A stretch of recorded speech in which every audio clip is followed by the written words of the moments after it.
से हम गालियां रुकनी नहीं चाहिए, है ना? क्योंकि इसका फायदा नहीं है।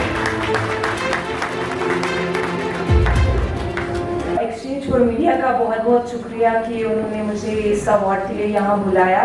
चूँकि मैं कश्मीर से ताल्लुक़ रखती हूँ तो आज दिन भर हम उर्दू जर्नलिज्म के बारे में बात कर रहे थे, लेकिन मैं और कई सारे कश्मीरी जर्नलिस्ट यहाँ पे मौजूद हैं जिनको अवार्ड किया गया।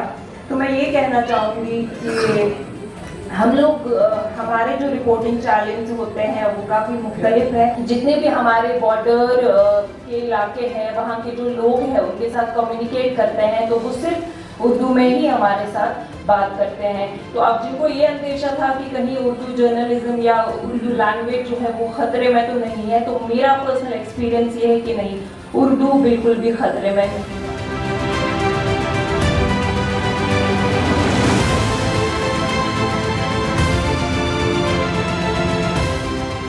मुझे बहुत ज़्यादा खुशी महसूस हो रही है कि एक्सचेंज फॉर मीडिया ने मुझे इस काबिल समझा कि मैं यहाँ पे अवार्ड के लिए बुलाई गई।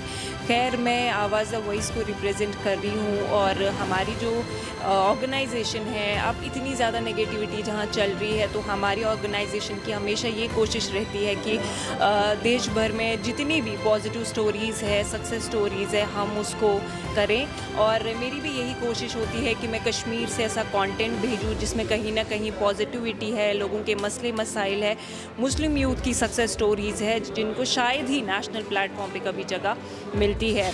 और एक और चीज़ मैं ये कहना चाहूँगी कि आज इस इवेंट में जो है बात हुई कि क्या उर्दू जर्नलिज्म सर्वाइव कर सकता है, तो मैं ये कहना चाहूँगी कि जब कश्मीर में मैं रिपोर्टिंग करती हूँ तो अक्सर अगर दूर दराज इलाकों में जाती हूँ तो लोग उर्दू में ही मेरे साथ कम्युनिकेट करते हैं, अपने मसले मसाइल शेयर करते हैं उर्दू में।